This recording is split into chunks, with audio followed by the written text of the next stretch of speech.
Welcome to the Woman's School, your How to Be a Woman school in context of today's culture. We believe in wholeness. Our mission is to give women practical, systematic, and comprehensive guide to living a life that is whole. Our bold dream is to rebuild culture one woman's worth at a time, because every woman deserves to feel whole and complete. She was created to live a life of generosity, but in order to give, she must first receive. And that is our bold mission. We equip women with a mindset and a skill set that will give her the capacity to give more of her best self to the world. Welcome to the Women's School. My name is January Donovan, your founder and your guide.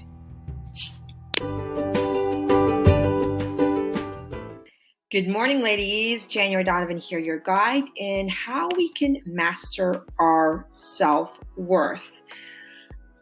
This topic is one of those topics where there's a lot of confusion and there's a lot of conversation about it, but it's not clear what we deserve.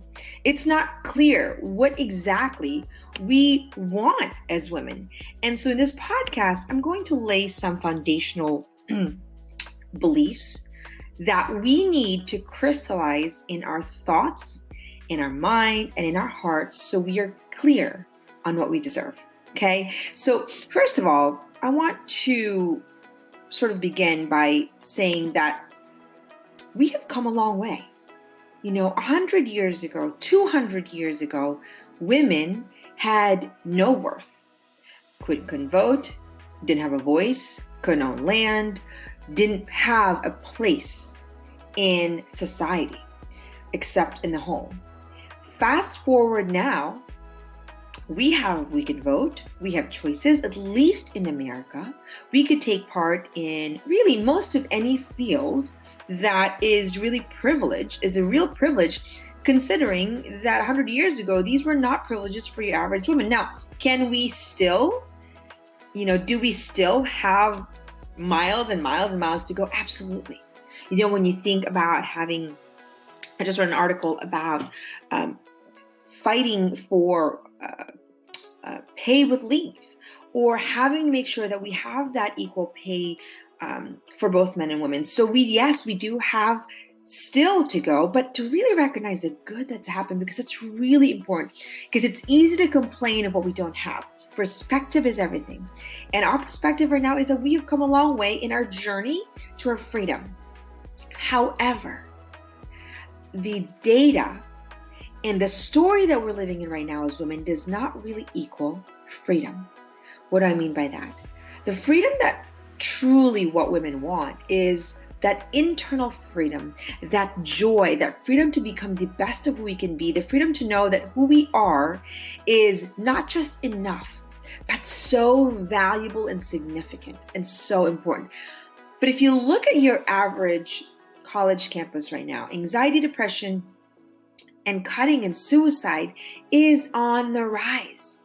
There is a growing number of women in the eating disorder field, in the crisis of depression and anxiety as a $2.7 billion industry, and it's getting younger and younger. And so something's not adding up, because we have the freedom, but we're not free. And so we have to get to understand what's going on right now. And here is what I believe our story is right now. Our freedom is not really free because our worth is conditional. Okay, I'm going to say that again.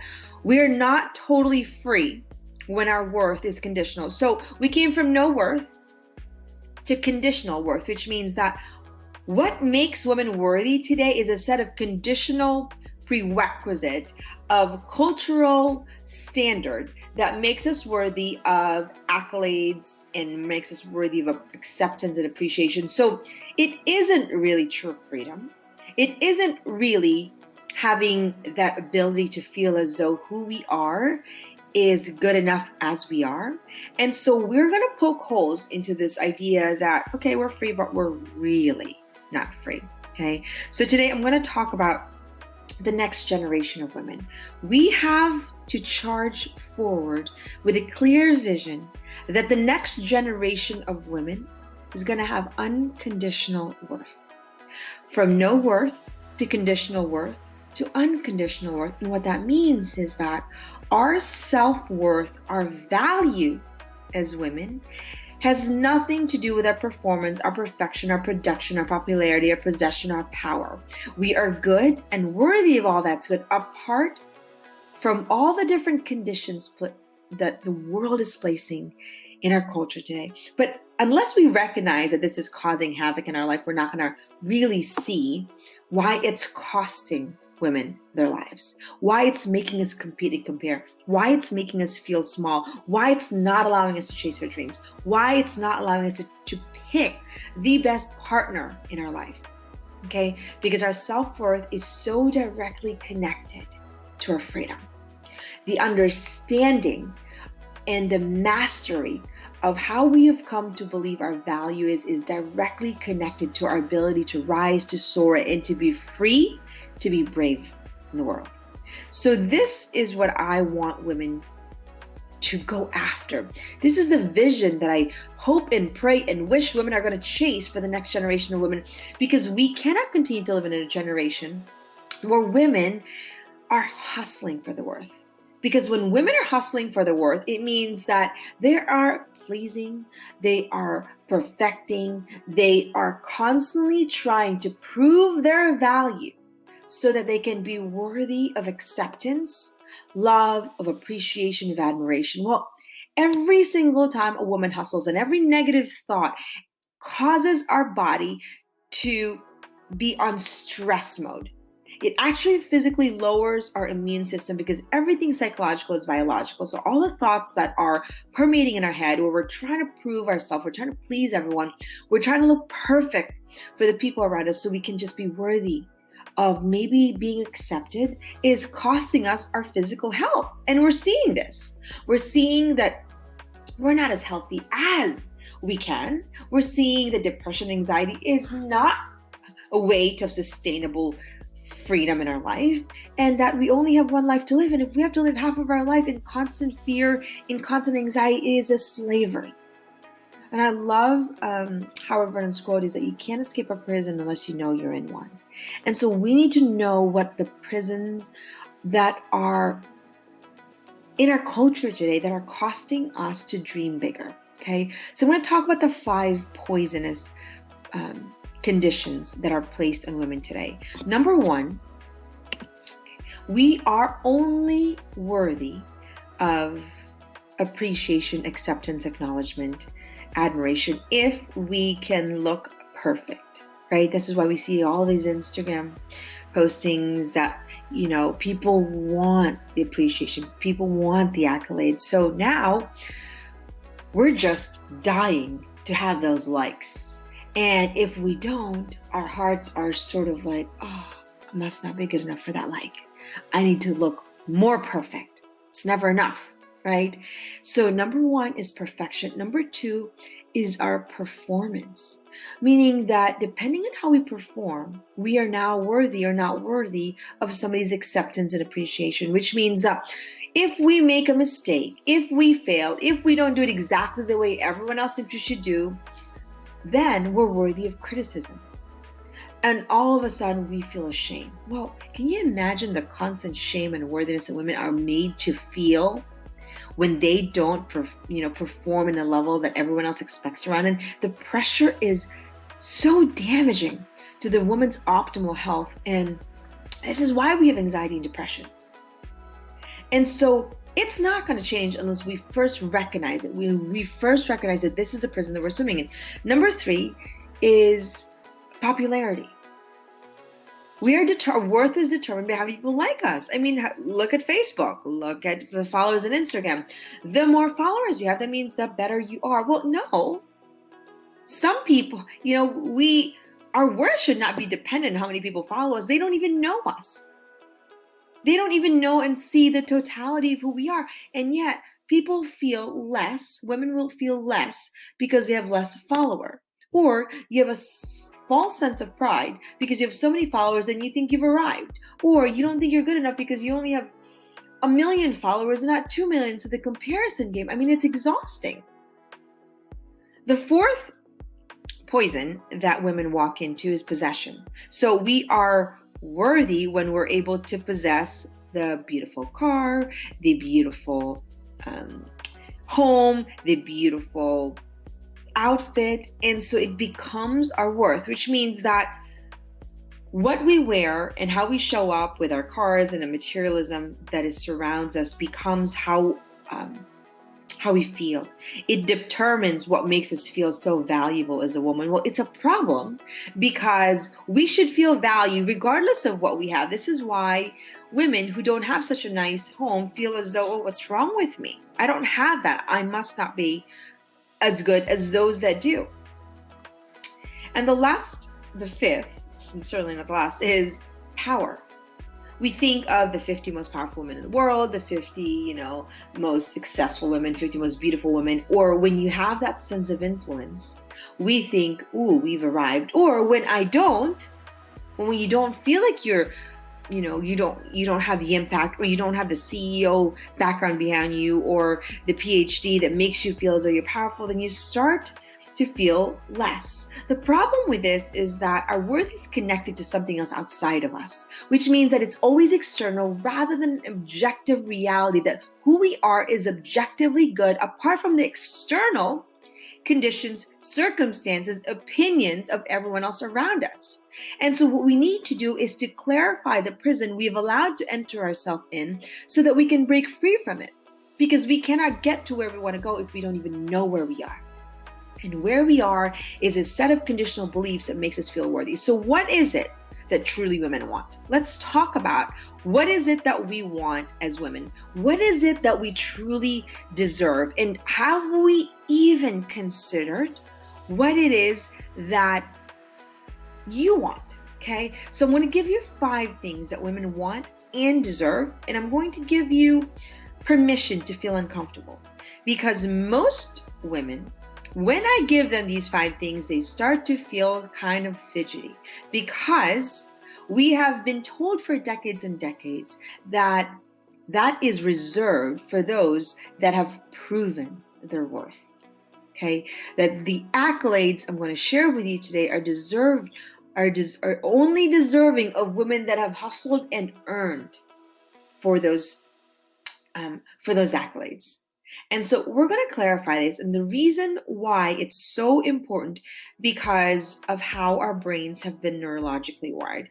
And if you've been following me, you know that I heavily talk about our conscious and our subconscious mind, how our brains have been formed through the years ever since we were born, because they become the foundation of our belief system.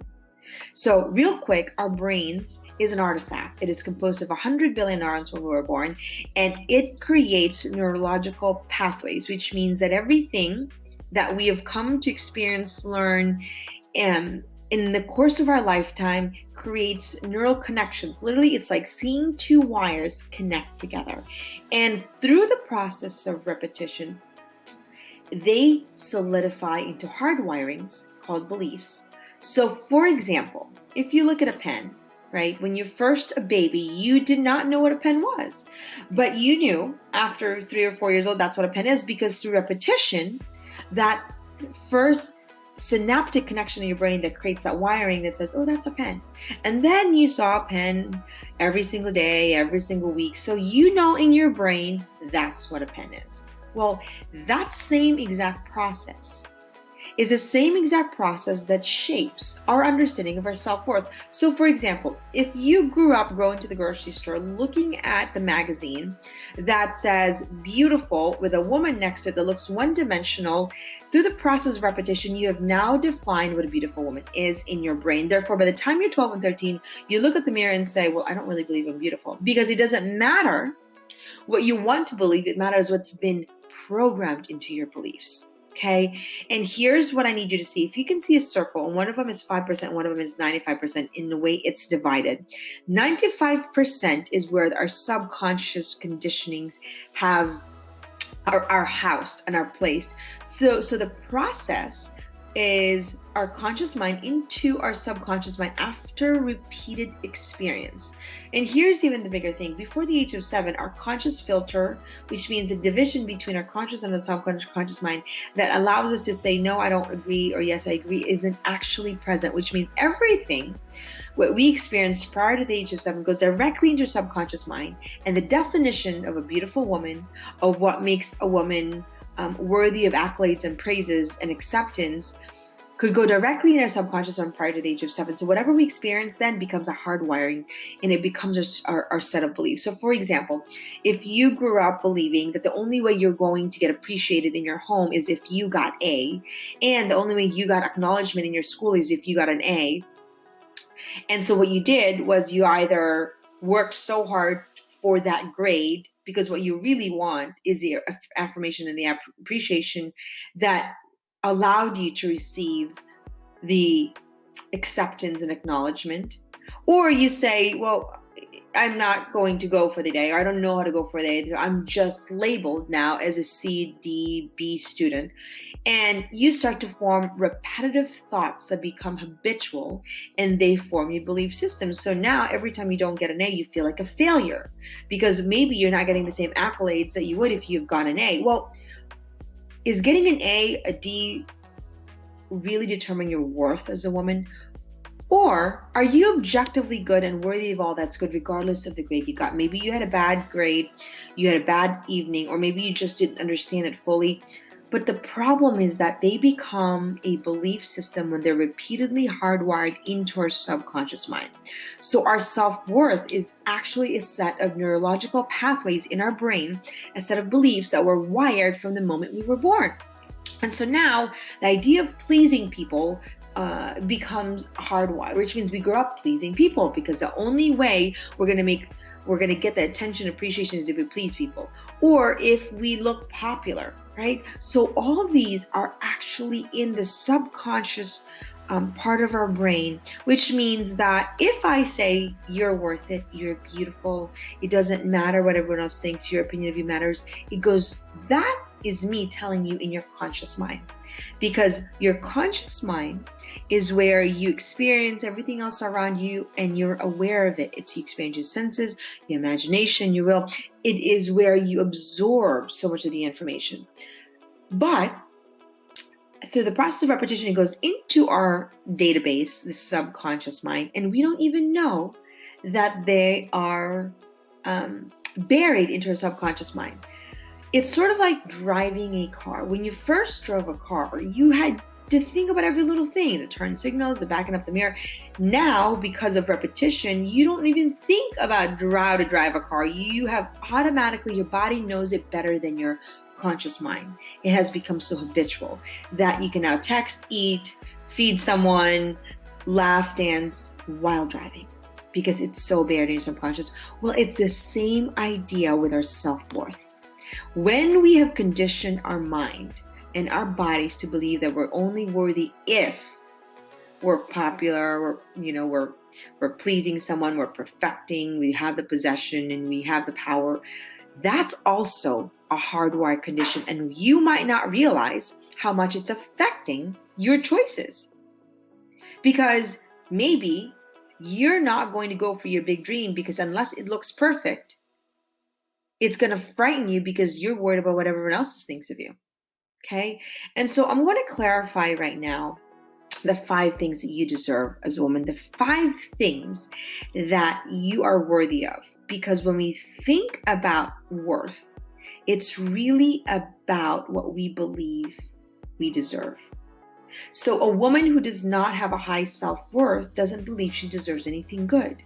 A woman who believes she's worthy, then she allows herself and gives herself permission to receive all the beautiful things and abundant things and the joyful things and the wonderful relationship, because she knows that's what she deserves. So that is a defining factor of what makes a woman feel worthy, is what she believes she deserves. Well, what we deserve is a set of hardwired conditional beliefs that have been buried into our subconscious mind. Okay, buried into our subconscious mind. And here's the really thing that I need you to understand. Our behaviors, our habits, our story, the reality in which we're living our life right now is directly a result of a subconscious conditioning. So if you stop for a second and look at the life that you live, are you happy with your career? Are you happy with you as a mom? Are you happy with your married life? Are you happy yourself as a woman? That is a result of how you've been programmed for years. So if there's something that you are not happy with, we have to go back on our programming and replace it with new programming so that we can rebuild a different future. Otherwise, you're repeating the same patterns in expecting a different result, which is a definition of insanity. Okay, so here I'm going to give you the five accolades, or the five things that women are worthy of and that they deserve. Okay, so take notes, because I need you to put this on your wall and really let it marinate. Number one, every woman is worthy of acceptance. We are born into families. We are born into communities. We are born because no man is an island. We are here because we have an innate desire to belong. So the idea of being accepted is a basic human need that allows us to not just to thrive, but to survive. Because if you were on our own and nobody accepted you, you would die of loneliness, of anger, of frustration, and it will be the death of your soul. Every woman deserves to be accepted. And that's why when we're growing up, if you made a mistake and you feel as though your parents withheld their love from you and you don't feel accepted, then that's when your worth becomes conditional, because now you have to earn their acceptance. And it has to look perfect, right? Because we have to be aware, if you're a mom out there, that you give your child the same love and appreciation and acceptance, even if they make a mistake, because everybody makes a mistake. It should not be a conditional kind of love. But if you look into the history of your own story and see where the conditions have been placed that are costing you this beautiful life where you don't believe you deserve to be accepted, then we need to replace those old neurological wirings and beliefs in your brain so that we can put those old beliefs into atrophy. Just like if you weren't using a muscle, they get weak. Well, we're going to place that because you deserve to be accepted, which means that you don't have to please everyone to belong. You deserve to belong somewhere. Number two, we deserve appreciation. What that means is that my little girl, she might be part of my family, but if I never communicate to her that I appreciate you, honey, that I love you, that, who you are is good, then she's not going to feel appreciated. And she deserves to feel appreciated. I can't just think that as a mom, she knows I love her, therefore that's it, or she knows I appreciate her. Well, maybe we grew up in a family, or we grew up in an environment within our middle school or high school where being appreciated was not effectively communicated. Because I could appreciate my daughter and never tell her that I appreciate it, or never make her feel. One of the lines that struck me from books that I read is, I want to say Strong Fathers, Strong Daughters, is every father loves their daughter, but not every daughter feels loved by their father. And why that's so important is because sometimes there is a robbery that's happening when we don't actually experience that appreciation or that love. And a lot of times maybe we weren't even aware of that this is all happening, or that our parents were even aware this is happening. So did we have to fight to earn appreciation in our homes and in our culture growing up? Because if we did, chances are that's a hardwire in our brain right now, and you're doing exactly the same in your workplace and even in your relationship with your significant other or your children, is that you want appreciation and you deserve appreciation. Or you've convinced yourself that you don't need appreciation, so now you're angry and resentful and depleted because deep down in your heart you want to be appreciated. Well, we need to listen to what it is that we want. Okay, it's not this frivolous want that's so vain that it's almost as though, well, we shouldn't even pay attention to it. We not paying attention to it, it's causing anxiety, depression, resentment, and anger. Because you deserve to be appreciated, because who you are is good enough.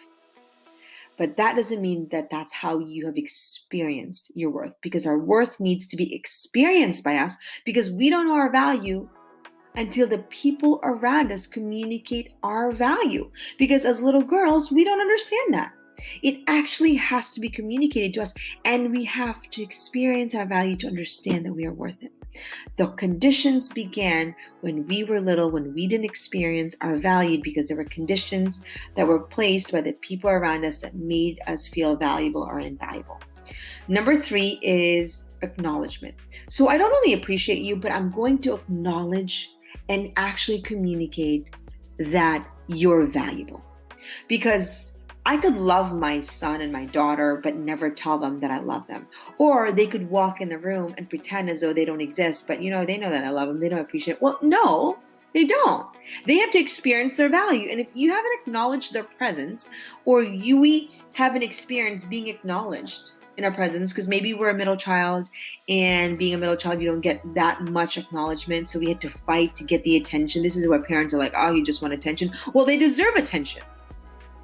The reason why our 2, 3, 4, 5-year-olds are, getting in trouble is because they actually want and deserve the attention. So we're not fulfilling something that is in need that's making them feel unconditionally loved, therefore they're acting up. It's the same thing that's happening for young adults and for women my age.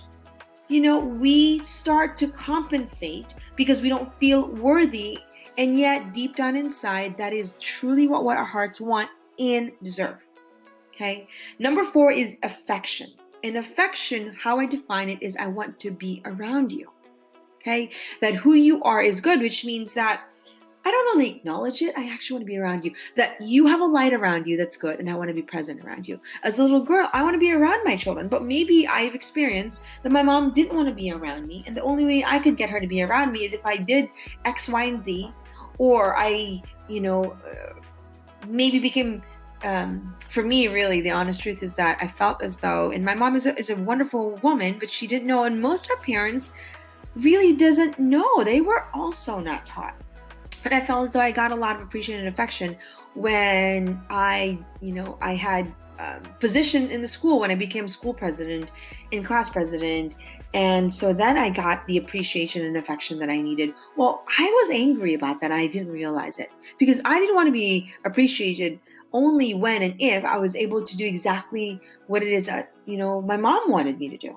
Right? And how many times does our parents want something, and that's a reason why we do it, not because we believe what's really what it is that we want to pay attention. So as parents, our role is delicate because we have to lead them to do what's right, but at the same time, we cannot silence those desires in their heart. We have to help them mature their desires because nobody is born with mature desires. Just like you're not born mature and I'm not born mature. We have to develop our maturity physically, emotionally, spiritually, right? And so this is important for us to recognize that we deserve the affection regardless of our performance, okay? And this is not a permission to sabotage our parents or the community. This is us acknowledging our story and also recognizing that the people around it did the best they could with what they knew how, okay? And the 5th one is admiration. And this is where the rubber hits the road for so many women. When I look at a woman and say, I admire you, walls come down. And there's a softening of the voice. And it's almost as though, what? You really admire me? Like I'm that good? It makes someone vulnerable. Do you believe that every woman deserves admiration? And admiration, by definition, means I am in awe of you. Meaning, who you are is so good, it's impacting my life. Let me ask you a question. Do you want to be that woman that impacts somebody's life and makes their life better? And I will boldly claim that you're going to say yes. Because you want to know that you're just not good enough. But you want to know you're worthy of awe and inspiration. That your being, who you are, causes impact in somebody else's soul. That's a powerful way to understand our worth. But most women would never go for the word admiration because we are just convinced and programmed to pray for a shack, when what we really want and deserve is a mansion. And I'm not talking about a physical mansion. I'm talking about our worth as women. And so what we need to do is to hardwire these new beliefs into our system. in order for us to recognize, oh, wow, I do deserve acceptance regardless. I do deserve appreciation, acknowledgement, affection, and admiration. I actually don't have to hustle for it. I don't have to pretend. I don't have to look perfect. I don't have to please someone. I don't have to look popular. I don't need to do the PhD, or I need to be a lawyer, even though I don't want to be because my dad wants me to be. I am worthy of all that's good and beautiful, regardless of what it is externally that the world is demanding of me. Nobody can do that except for you. You must recognize the prison that you've placed yourself in, or the prison the world has put you in, and then rewire your belief system so you can walk out of the prison that most women have been living all their life. Okay? And so I'm going to tell you the 3 ways to rewire your self-worth. And we're only beginning this, and this will probably lead to more questions than answer. But I am going to share with you the 3 things so we can begin this journey, and it will be clear with you what we need to do. The first thing we need to do to rewire and master our worth, really to master our worth, number 1, we need to do is